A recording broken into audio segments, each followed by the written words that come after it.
আমার ভাষায় ভুতুরে রাজনৈতিক দল, যারা এদের পাঠিয়ে বিহারের লোকেদের নাম তুলছে অনলাইন। কেন অনলাইনে হবে? আপনাকে ভোটার কার্ডে নাম তুলতে গেলে, আধার কার্ডে নাম তুলতে গেলে আপনাকে ফিজিক্যালি যেতে হয়। বাংলায় বহিরাগত ভোটার ঢোকানোর ছক, বিস্ফোরক মমতা। ২১-এর ভোটে বহিরাগত ইস্যুতে সরগরম হয় বাংলার রাজনীতি। আর ২৬-এর নির্বাচনে বহিরাগতদের নাম ঢুকিয়ে নতুন আঙ্কিকে বাংলায় কারচুপির প্রয়াস নেওয়া হচ্ছে। মেগা ভোটের আগে বোমা ফাটালেন মমতা বন্দ্যোপাধ্যায়। ১৯৯৩-এ স্বচ্ছ নির্বাচনের দাবিতে নো আইডেন্টিটি কার্ড, নো ভোটের স্লোগান তোলেন মমতা বন্দ্যোপাধ্যায়।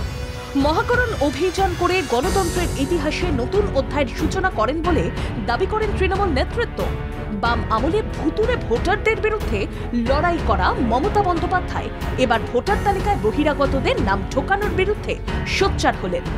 নতুন ভোটার তালিকা সংশোধনের ক্ষেত্রে অনলাইন পদ্ধতি কাজে লাগানো হচ্ছে, যার জন্য বাংলার বাইরের বিহার সহ ভিন রাজ্যের মানুষরা ঘরে বসে নাম নথিভুক্ত করার সুযোগ পাচ্ছে। সেই অনলাইনে বহিরাগতদের নাম নথিভুক্ত করার বিরুদ্ধে সরব হলেন বিজেপি বিরোধী শিবিরের নেত্রী। ২৬-এর ভোটের আগে বোমা ফাটালেন তৃণমূল সুপ্রিমো তথা বাংলার মুখ্যমন্ত্রী। প্রতিটা বুধবার নবান্নে বাজেট নিয়ে ব্যাখ্যা দেওয়ার সময় তিনি চাঞ্চল্যকর অভিযোগ করেন।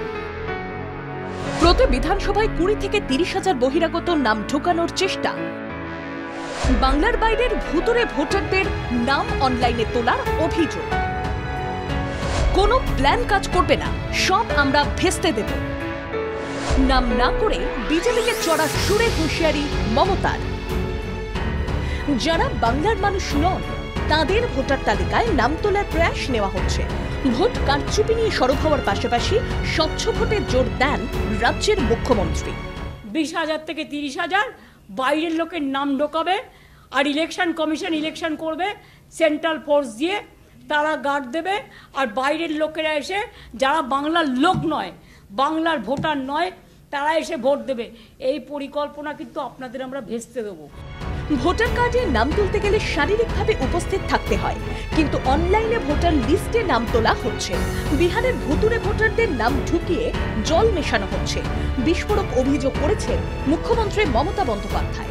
একই সঙ্গে তিনি প্রশ্ন তোলেন, কেন মহারাষ্ট্রে ৪০ লক্ষ ভোট বাড়ল? তার জবাব দিক বিজেপি। দিল্লিতে আপনারা কি করেছিলেন? একদিন না একদিন বেরোবেই। তাহলে বিজেপি 40 লাখ ভোট বাড়লো কি করে মহারাষ্ট্রে? আর দিল্লিতেই বা আপনারা কি করেছিলেন? একদিন না একদিন তো বেরোবে। শুনুন, অঙ্কটাকেও দেরিতে কষে, অঙ্কটাকেও আগে কষে, অঙ্কটা কষতে জানতে হয়। রাজ্যে রাজ্যে ভোটে যে তার ফন্দি আঁটা হচ্ছে। বাংলায় বহিরাগতদের আড়াল থেকে যে কৌশল নেওয়া হচ্ছে তার বিরুদ্ধে লড়াই জারি রাখার কথা ঘোষণা করেন মমতা বন্দ্যোপাধ্যায়। ব্যুরো রিপোর্ট, বাংলা জাগো।